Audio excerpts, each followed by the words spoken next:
Welcome to the People Behind the Books, the show where we step away from the numbers and notices to meet the humans who power the tax and accounting world. Everyday stories, meaningful conversations, and a reminder that behind every journal entry is a person with a perspective. I'm your host, Yehuda. Let's meet today's guest. Michael, welcome to the People Behind the Books. It is so great to have you on the show today. I'm so happy you reached out to me. Why don't you start off by telling us a little bit about yourself, where you're from, where you are right now, just a little bio, and then we'll get more into what it is you do and more of that origin story I'm looking for. Yeah, happy to. So I'll go way back, but keep it short. So born in New York, raised in Florida. I had a 16-year stint in California recently, and that was when I was working at the IRS, and came back to Florida a couple of years ago, and continuing my tax practice here. So it's been quite a journey in three out of the four corners of the country.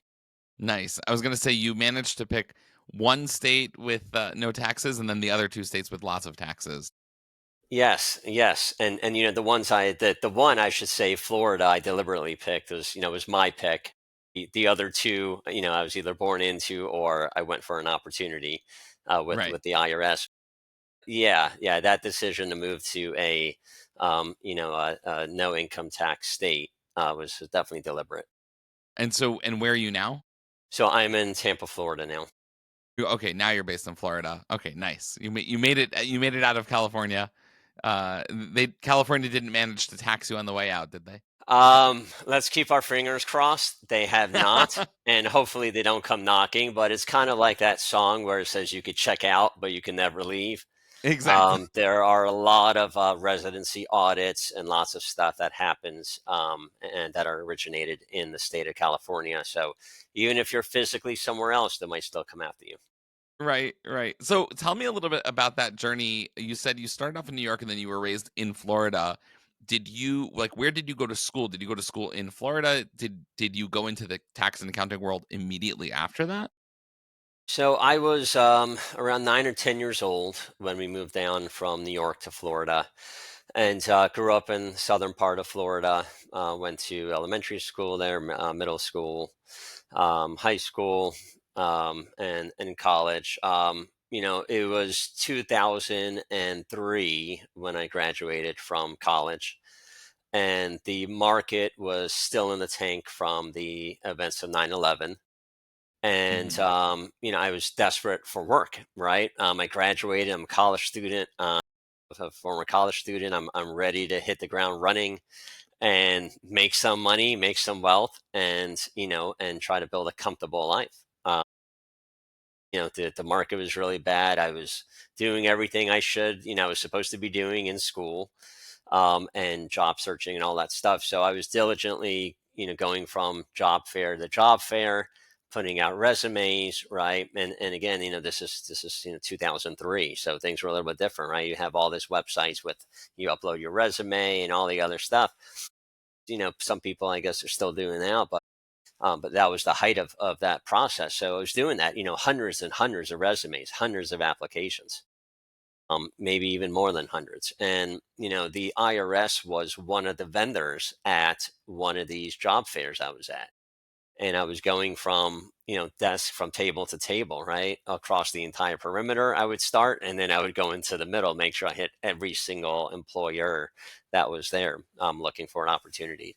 So, I saw in the corner was, this table with two individuals standing up in dark suits, and as I got closer, I noticed it was the U.S. Treasury, IRS.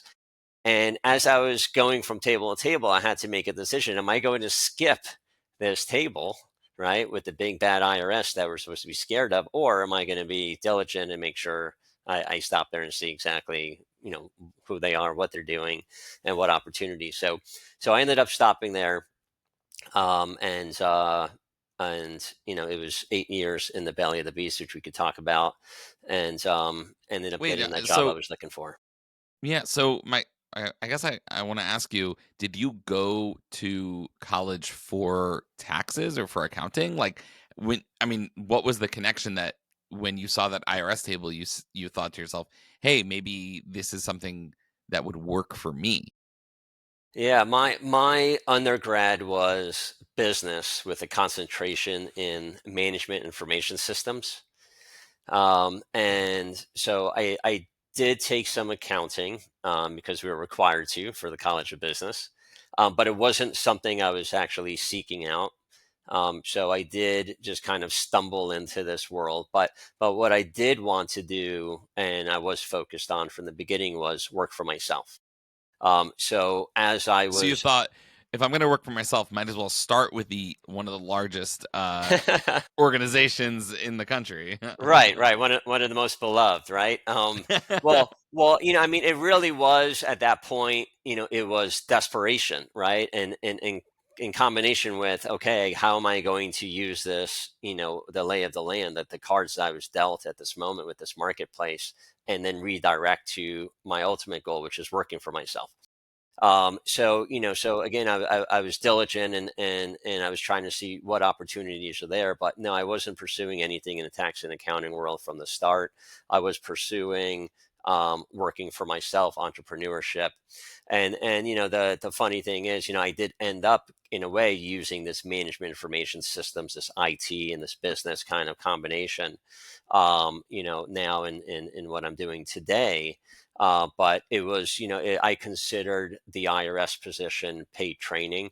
And it was very interesting to me, how this reputation of the IRS was perceived and how the agency itself actually operates.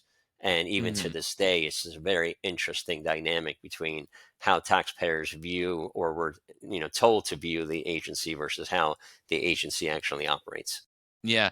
One of the nice things recently, I went to a continuing education course that was hosted here in Maryland, and a representative from the comptroller's office came out to give a demo of one of their new tax portals. And it was so nice to see a person giving this presentation and making it clear that yes, while we see a website and a system, there are actual people with stories and lives and dedication as well that create that whole system. And that's the thing I like to think about. People very often will say the government. And it's like, well, the government is a collection of people that we actually know and we speak to all the time. And it's not like it's very easy to think it's this big black hole, but it's a collection of people that we've Yeah. designated to do those things. So that's really cool that you got to get that experience. What did you start off with at the IRS when you first started? Yeah, so I started as a revenue officer, Okay. and that was the position I was in for the entire eight years. So the revenue officers are the folks who work in collections. So if there's a business or a individual taxpayer that owes back taxes, these revenue officers are the ones who are assigned the case, and their job is to figure out what happened, why is there a back tax. Their job is to reach out to the taxpayer, and to resolve the case, figure out what exactly is the resolution for this particular individual. Yeah. Back in 2003 when you started this, how long was the training before you started your first case? The training was actually very impressive. Even just before I was told that I'm hired, right. The testing was very interesting. So once you apply, it was like a 150 question quiz, right, that evening, by the way, after I visited that IRS table, because it was closing at midnight that evening. So I took this 150 question quiz, and ended up, passing or whatever, moving to the next round. So next thing I knew, I was flying out to Los Angeles from Florida, and the interview process was very thorough. You have the fingerprinting. This is even before you get hired, or and you're still in round two, if you will. And then they had mock interviews. They had mock phone calls, rather, mock phone calls with taxpayers. And so you're sitting in a cubicle, and you have a phone line at your cubicle, And on the other end of the line, someone calls you and it's the IRS employee, IRS agent, pretending to be the IRS, for this particular fake case. And you're the taxpayer, and then you switch, right? And now you're the revenue officer, you're the IRS employee, and they're the taxpayer, and they give you a scenario. And So this is before you were hired or after this you is were even hired? before you're hired. This is to Oh, see. wow. Yeah, it Huh. was very. Huh. I was surprised that the IRS, this agency that we all have a preconceived notion about, has such a thorough interview process. In Yeah. order to get to the following round. So it was very involved, and I was very impressed. And once I ended up working at the IRS, it was exactly like the mock interview was, where you have the taxpayers very upset at you. Like, what do you mean I can't have 17 luxury cars? All of this stuff, right? So the training itself, once I did get hired, was a whole year of training, and that consists of on-the-job training, where you actually assigned real cases, and in the classroom training. So it was 12 months worth of that. And while you're going through that, Yehuda, they actually have the background investigation happening at the same time. So you could go an entire year of actually working at the IRS, being hired, having on the job training, in the classroom training. And at the end of the 12 months, if you don't pass the background investigation, then they tell you to get to that's it. So it's Didn't very, didn't very meet the interesting. didn't meet the cut. That's really I guess cool. so, That's really yeah. funny. One of the things that I always joke about is at the IRS Tax Forum, which is the IRS's yearly conference for tax professionals. They'll have these during the presentation, they'll have these videos of mock situations where you see a taxpayer come into an accountant's office and say, "Hey, I'd like to do this, I'd like to do that," or an examination. And it always seems very funny, and like it's almost like watching a skit, and and it seems almost like a little bit unrealistic. But you had to do that in real life. you had to you had to really pretend like you were the taxpayer or you were the revenue officer doing this. So that must have been really fun. A little bit like that's the type of improv scene that I would be interested in doing. Yeah, yeah. I mean, it was, when you're actually hired at the IRS, and you're the collections person, and you get a case and it says John Doe, you're required to make a field call, which is a physical visit to John Doe's last known address on record.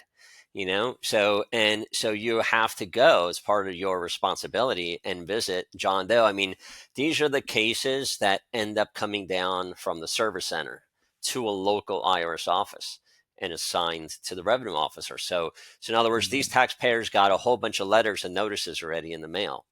These taxpayers had months or years, in some cases, opportunities to just set up a resolution of some sort, right? Mhm. But for some reason, the case came down, and now it requires a in-person contact, to see what's happening and what's going on. So, it's very important also to remember, like, this is the accounts receivables for the IRS, I mean, for the United States. So this is the accounts receivables department, and they're trying to figure out how much of this, $600 billion to $1 trillion in outstanding accounts receivables can actually be collected. Why isn't John Doe responding to our notice that he owes $3,000?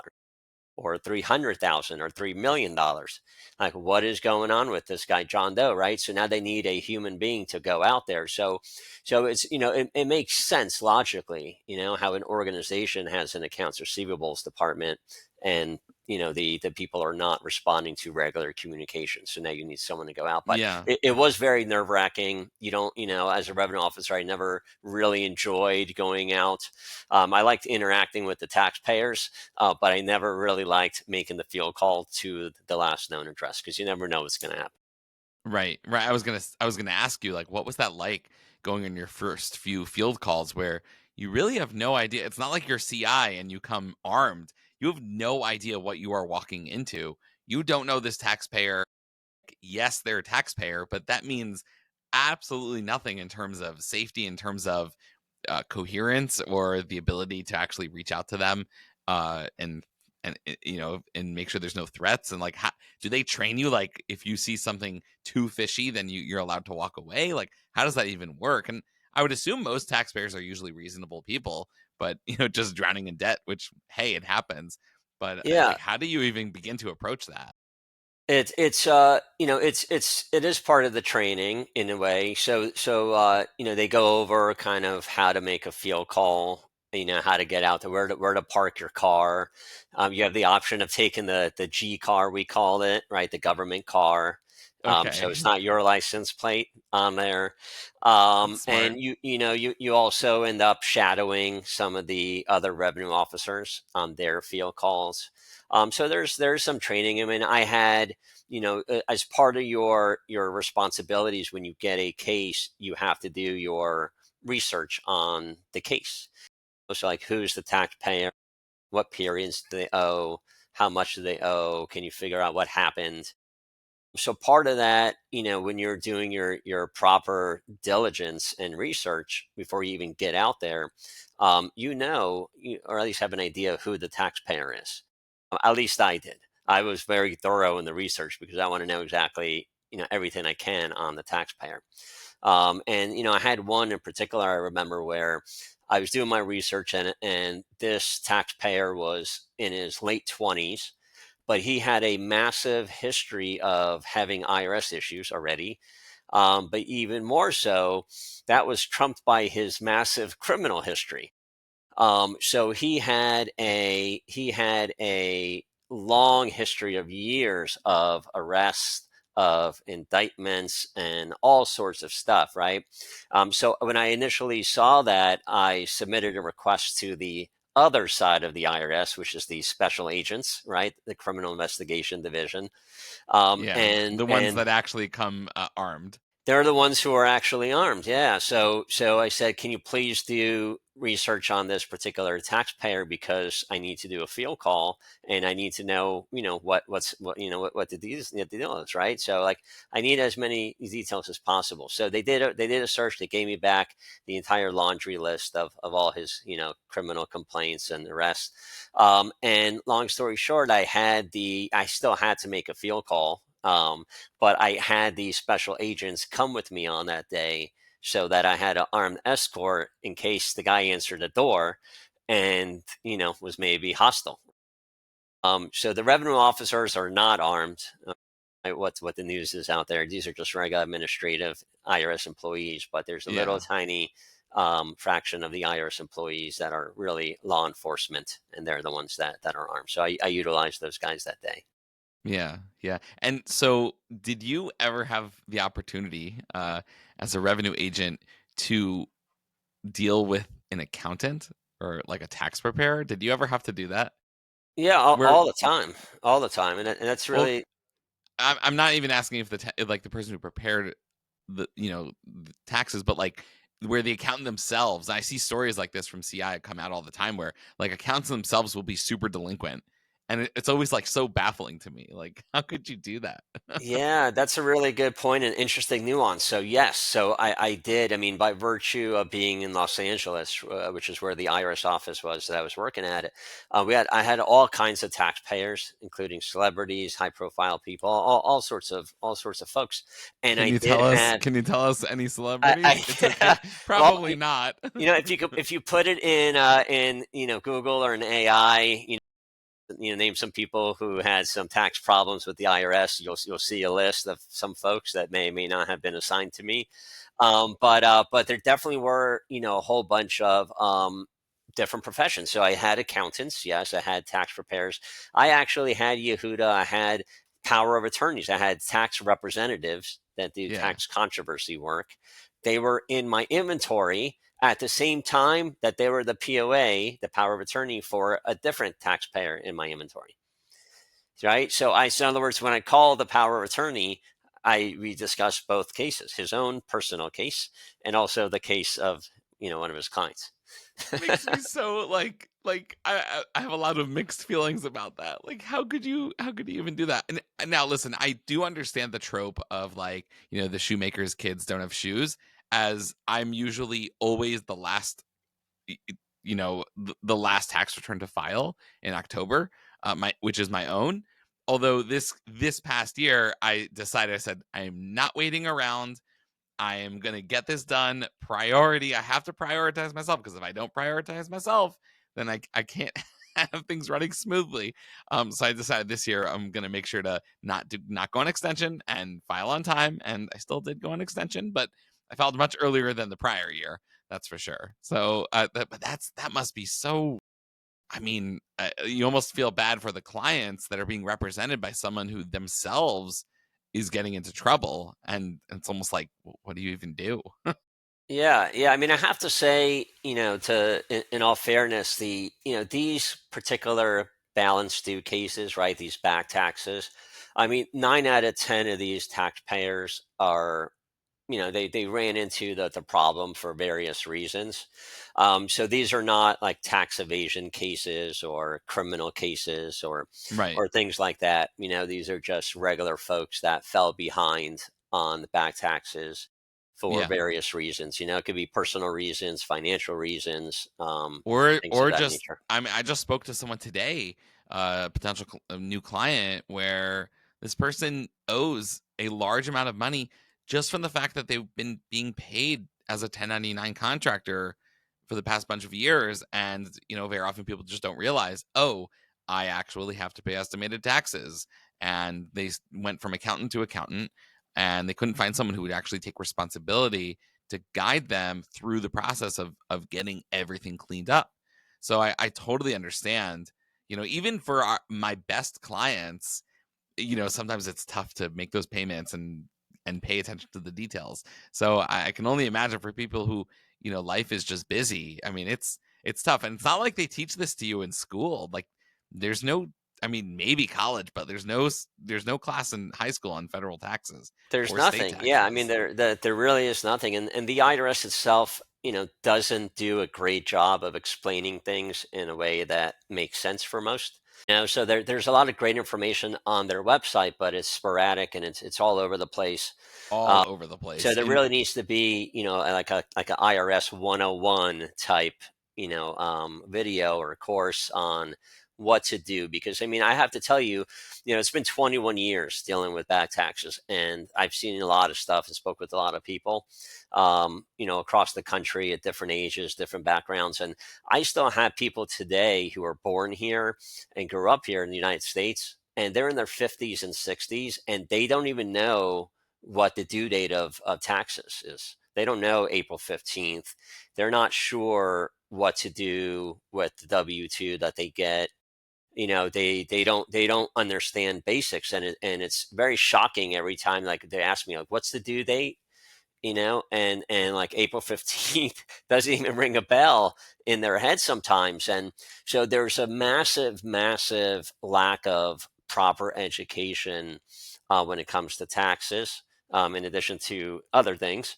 But if we could work on that as practitioners, and we could work on that together and help those within our circle, then I think, taxpayers will have a better understanding of what they should be doing. And in that respect, they'll be able to thrive, whether they're yeah, employees or they have their own businesses.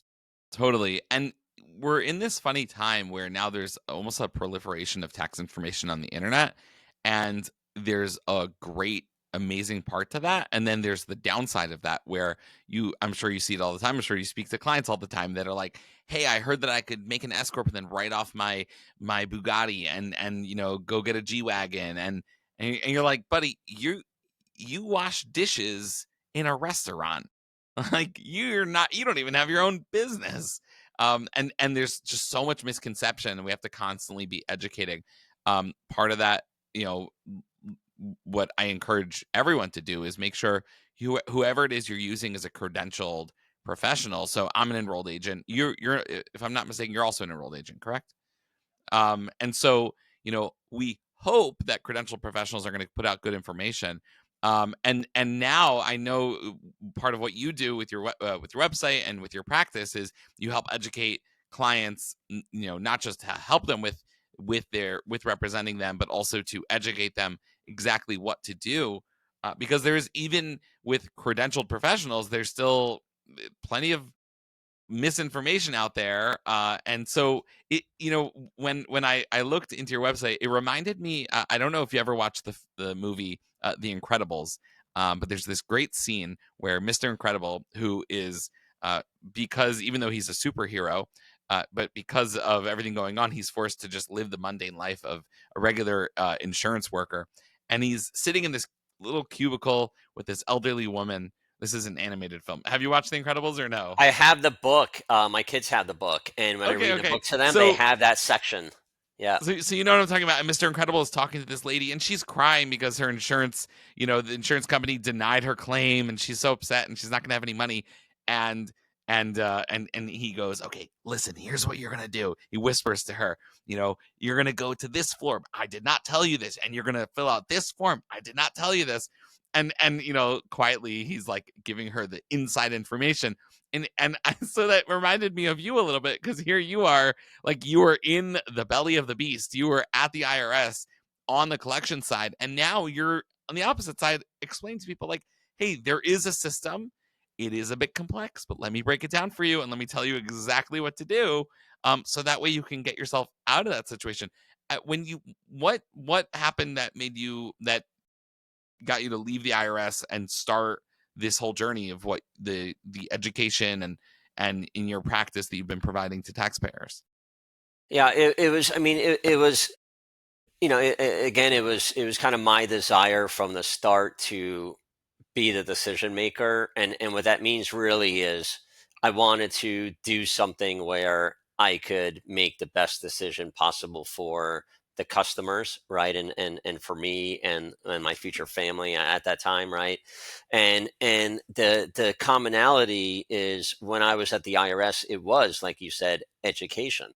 um, when I was speaking to John Doe and all these other taxpayers, we were just chatting, just like we're doing now, and trying to figure out what happened. Why do you owe 7 years of back taxes, right? Why do you owe millions of dollars, or 5,000 or 10,000, whatever it is? Like, what happened? And when you ask those questions, you realize, oh, that's very interesting. This happened and that happened, and you understand, okay, and they're overwhelmed. So now you get into, all right, how do you help this particular individual, right? So even when I was on the other side of the table at the IRS and on the current side of the table, the commonality is that you're still educating and you're helping the taxpayer. So the education never stopped, and that's the fun part for me of doing what I do today, is that we're actually, like you said, we're helping the taxpayers make sense of something that's complex. And when you really dive into back taxes, things are very, are more simple than someone may think. There's a finite amount of resolutions, there's a finite amount of procedures and options available, and this is how you do, what you need to do.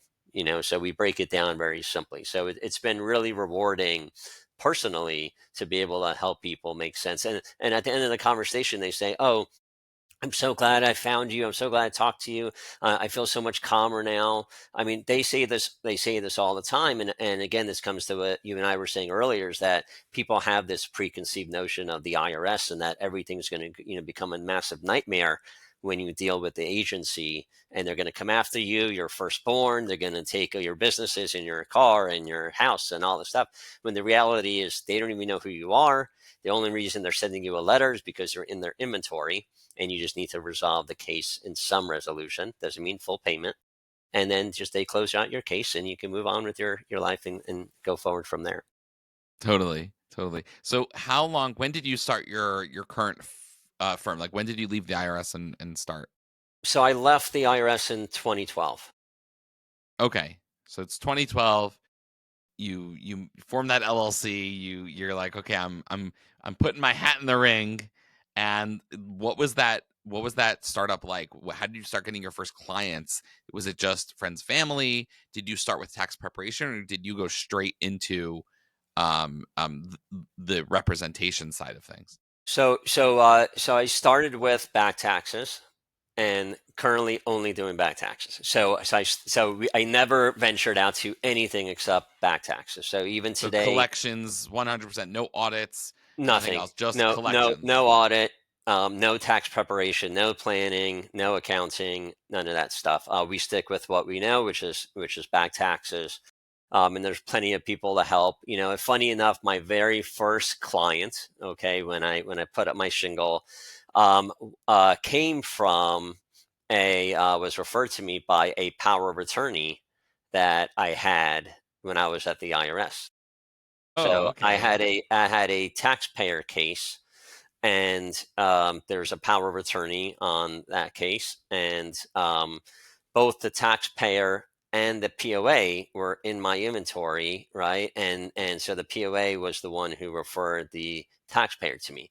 So in other words, this was a taxpayer when I was at the IRS assigned to me, and now they're a client of mine. That's the very Wow, first client. that's so interesting. So you literally stepped to the other side of the desk. Yeah, I stepped and I had to check the IRS rules to see if there was some kind of, Conflict of statute or interest? period and conflict there. So I checked that, and the timing and everything was good to go.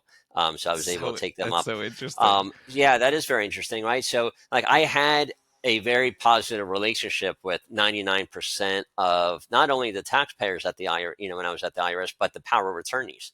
A lot of these taxpayers did have representatives. Maybe there were attorneys, enrolled agents, there were CPAs.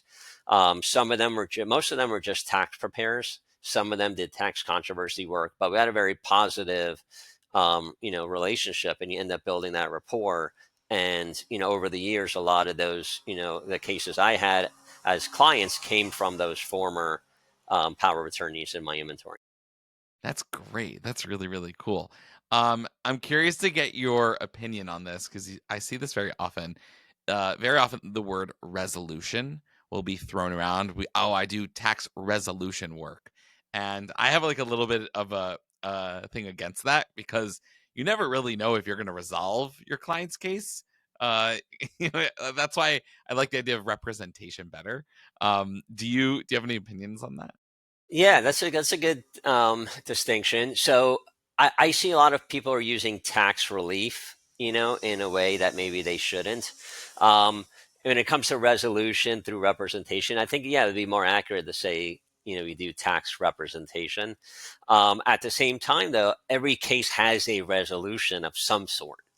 Even if the worst thing happened and the IRS sees the person's house and then they sell it at the auction and they apply the funds to the back tax, that's a resolution. It's not a good resolution, but it's a Exactly. resolution. Even if they arrest that taxpayer, right, in the worst case scenario, it's a resolution, and they end up finding the money or whatever during one of those tax fraud cases. Yeah, yeah.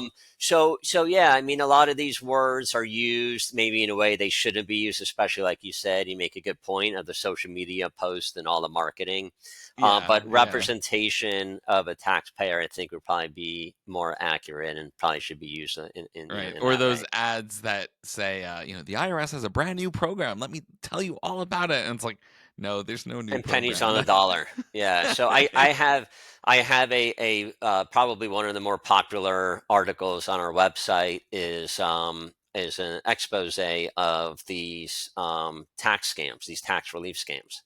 Yeah. And so I did a breakdown of like the top three tax relief scams, and yes, they claim pennies on a dollar all the time. Call us, we're going to reduce your. I get the victims of these tax relief companies.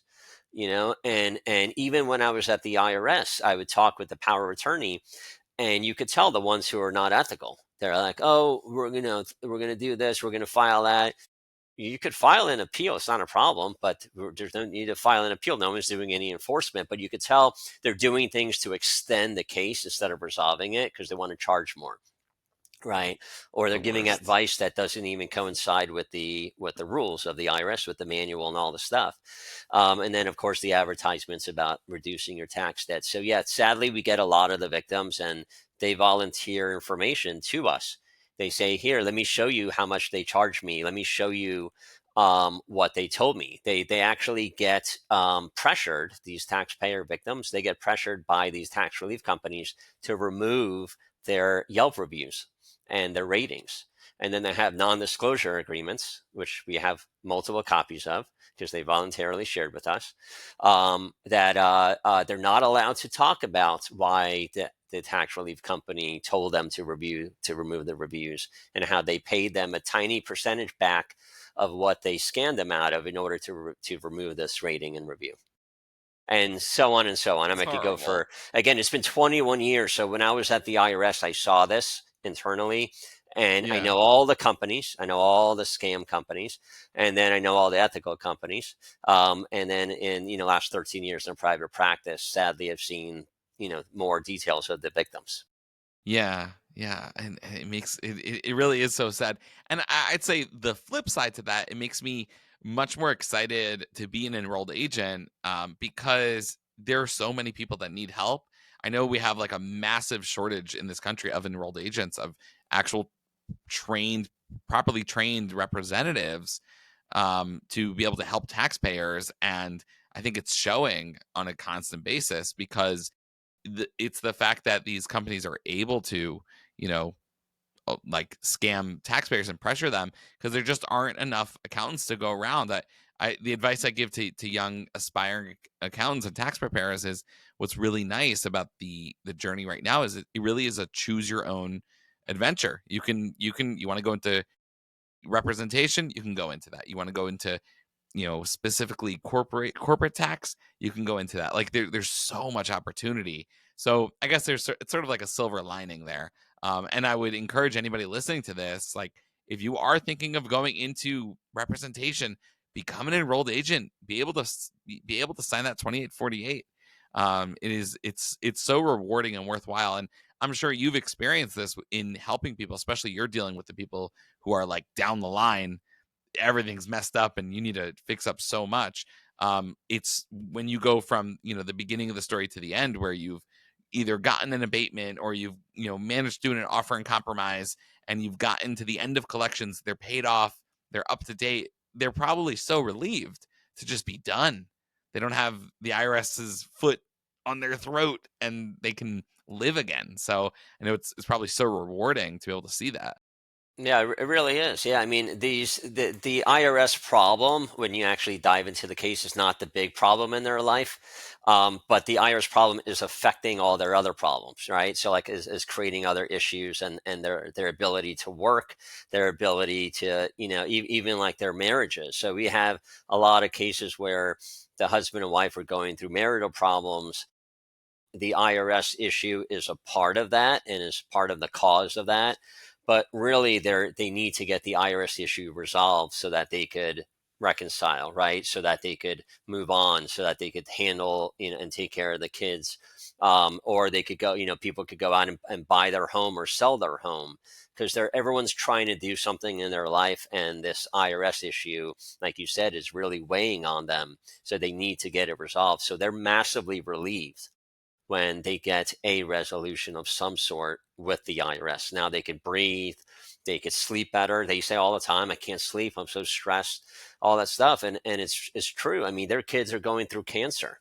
That's a much bigger problem. We have clients who, the elderly parents are now sick, and they also have children to taking care of, right? So, like, they're sandwiched between these two obligations and responsibilities, and we're seeing that a lot more now with the age demographic. So all sorts of things are going on in people's lives, and they can't figure out or don't know how to deal with the IRS. So it's really rewarding to hear them say, "I could breathe again, I could move on, I could buy my first house, right? I could open up my own business," and they don't have to worry about being levied or garnished or all that stuff that they believe might happen. Yeah, that's great. So tell me a little bit more about your firm. Do you currently do more representation or more education? And how big is your firm? Is it just you? Do you have staff? Like, what? Tell me a little bit about that. Yeah, yeah. So I have a team around me that helps out. We have two things we do, to your point. One is representation, right? So any taxpayer that needs it, we're happy to come on board and represent them in front of the IRS. A vast majority of people don't need that. They don't need, for someone to take over the whole case, because their case is actually very simple. And even if someone owes a lot of money, the case itself may be very simple. They just need to do X, Y, Z, and then the case is, put into a resolution of some sort.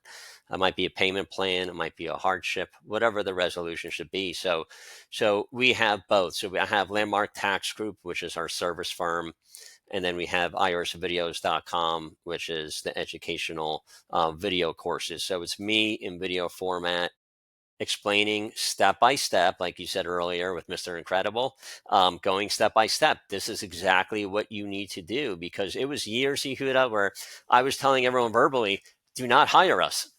Um, you do not need to hire us or anyone else. Just go to the IRS website, do this, this, and this. And so I finally got around years ago putting it in video format, so I don't have to repeat Nice. myself. and Nice. and thousands of taxpayers have used that to just follow the instructions, from me, former IRS agent, right, and an enrolled agent, and they could just get real, proper professional advice from someone ethical who could actually help them, right. So That's it's very fantastic. important. irsvideos.com, at some point in the future, my ultimate goal is to have everything given away. It's extremely affordable, right? Even today, but I'm going to be releasing it to the marketplace in the future. I'm trying to get to that point as soon as I can, so taxpayers don't become victims of these tax relief firms, and also they could follow instructions. And it's available forever on the internet on exactly what to do and how to do it. And it's updated on a regular basis, so everything's fresh. And all Nice. you need to do is be able to either watch something or hear something. Do tax professionals ever watch those videos? Yes, yeah. So we That's get we great. get a lot of we get a lot of folks, to your point earlier, about these folks who are coming up into the marketplace and want to open up and do some businesses, of their own. They get into the business of tax, representation. They buy the videos, and I've also seen, existing bookkeepers and accountants and tax preparers purchase the videos, because they're starting tax representation, or they just want to have the instructions on how to help their clients at this, one or two or three clients. So yeah, it's been really helpful for them. And it always kind of warms my heart to see that, because now they're figuring out, like, what do I do to help my client? So you have a tax planner or tax preparer that's actually taking the initiative. And it's really nice, because they always have good intentions. And sometimes they say, oh, just go do an offer in compromise, because they've heard of an offer in compromise, but it's not appropriate given the circumstance.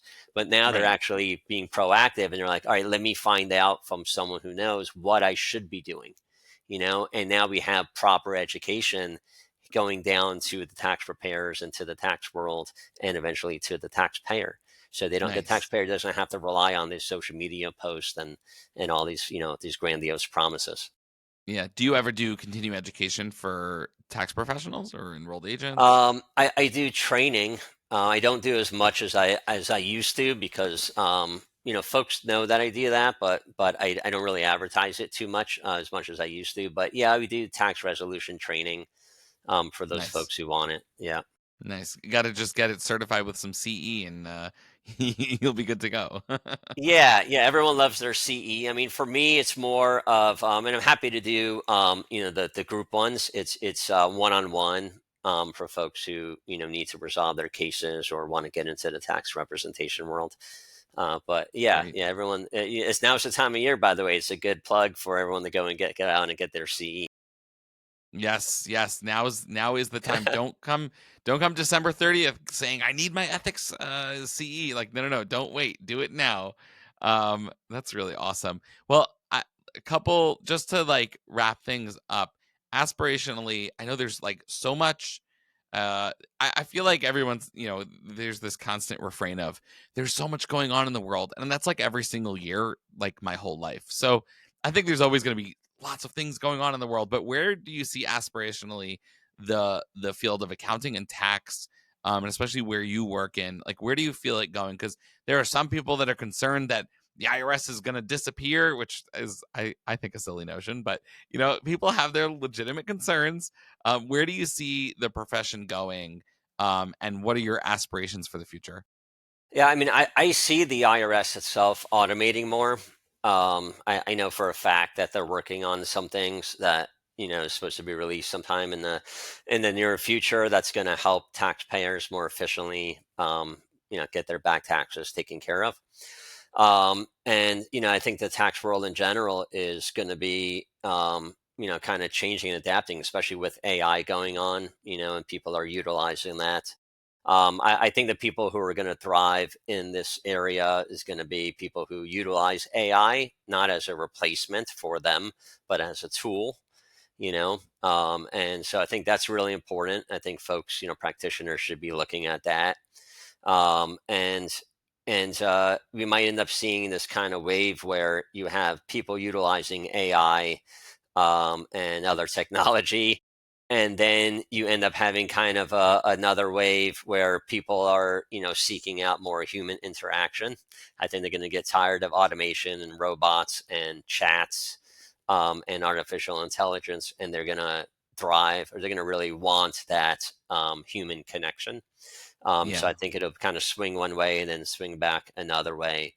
And so I think that, the tax and accounting world, I don't think someone could be a generalist anymore. I think you need to be a specialist. I think that's probably interesting. been true for the last 10 or 15 years. I think some folks are starting to realize that as well. That's a good point because I guess 10, 15, like you said, like 10, 15 years ago, you really could just take on whatever comes your way. And nowadays, it is much more of a theme to go ahead and have that niche. Oh, you're an accountant for therapists. Jason Stats always uses the example of a beekeeper, an accountant for beekeepers, and you Yes. reach out to every beekeeper, and that's what he uses. So that's a really good point. And I guess you're already in that niche, which is nice, and you stay in your lane. And it's a good point because there's honestly so much to know. There are so many. Just the Internal Revenue Code itself is so many words, and then the regulations are so many more words, and then the court cases. It's I don't think any one human could take in all that information. Every day I'm always learning about a new form. And I'm like, has that form always been there? Oh, okay, interesting. There's just so many. And I get all the updates from the IRS whenever they come out with a new form, like an updated form. I get the emails and I'm like, what? I not a single class I've ever been to has ever talked about that. So Yeah, it's I really true. I mean, you really have to, really have to have both feet in the water and really understand your niche, because taxpayers are asking now. I mean, in the last few years, I've heard more and more. They're asking, not like, do you know an accountant or a tax preparer that could help? They're not saying that anymore. They're asking me, do you know a tax preparer that specializes in real estate? Do you know a tax preparer that specializes in oil and gas, because they have an oil and gas business, and so on and so forth. So the taxpayers themselves are being more specific in what they're seeking. So I think when it comes to the marketing and it comes to advertising yourself and your practice, it definitely helps to specify who you help, or what industry you help. And because there are, I think there might be a lack of accountants, but there's also a whole bunch of accountants at the same time. And I think yeah. people are looking for someone that they could identify with, whether it's the niche, whether it's the location, whether it's personality, whether they're explaining things in layman's terms instead of in tax talk. So I think that's really important. So as these taxpayers become more informed and more educated through social media and stuff, then they seek out someone who's a specialist in that area. That's great. That's awesome. Okay, so one thing that I try to do towards the end of the show is I get to know a little bit more rapid fire, a little bit more about you. So I'm going to ask you a couple questions. You already answered one of them, actually. So one of my questions I always ask is, do you say niche or niche? And I see you're on team niche, Um, not niche. Yeah, as of now, but I'm willing to change. So I need, after this, I'm actually going to check what the proper pronunciation is, because I I don't. want to use the proper This is pronunciation. this is the age old question. No, I think it's both. I think that's why. Personally, I say niche, but I know there are people that say niche. Yeah, well, I never Um, look, but it does bother me because I want to know, like, just curiosity. I I want think to it's know what both. is the correct pronunciation for me. Okay. Another question. Coffee or tea? What's your go-to? Water. So in this Water. coffee mug Okay. or tea mug, whatever you would identify it as, is water. Yeah, I never Okay, got into the nice. hot beverage unless it's a really cold day, and in Florida we don't have too many of those. I Okay. really don't take out the hot beverage, but when I do, it's probably tea. Probably tea. Okay, nice. On your computer, do you use dark mode or light mode? Light mode all the way Light because mode. yeah, I can't. It'll help. It'll put me to sleep, and I'm not getting enough sleep as it is with my little ones. Okay. And when you're writing to your clients and you're writing a list, Oxford comma or no Oxford comma? Oxford. Oxford comma. Okay. Yeah, it was a Okay. We're habit. gonna. No, that's good. We're on the same team on that one. So this is good. You see, part of my goal here is that I want people to get to know you as a person, and I feel like this says a lot. Now, when you're not representing people in front of the IRS and making education videos, what are you doing on a weekend with your family as a hobby? What are you up to? Yeah. So when I'm not working, which is pretty much 24/7, spending as much time with the kids and my wife as possible. So we take them to the different theme parks. We take them to the zoo. We're spending just quality time with them, one-on-one time, in nature. That's great. That's the best use of the time. So I'm trying to move my schedule into spending more time with the family, not as much time on other things. That's great. That's really, really awesome. Well, Michael, thank you so much for coming on the podcast. It's been a pleasure spending time with you, learning more about what you do. And in case anyone still hasn't heard, where can people find you online? Yeah, so people could find me on X. They could find me on LinkedIn. They could email me directly, which is Michael at irsvideos.com. Nice. Okay, amazing. Well, everybody, check out the show notes for more information on Michael. And thank you for listening to the people behind the books.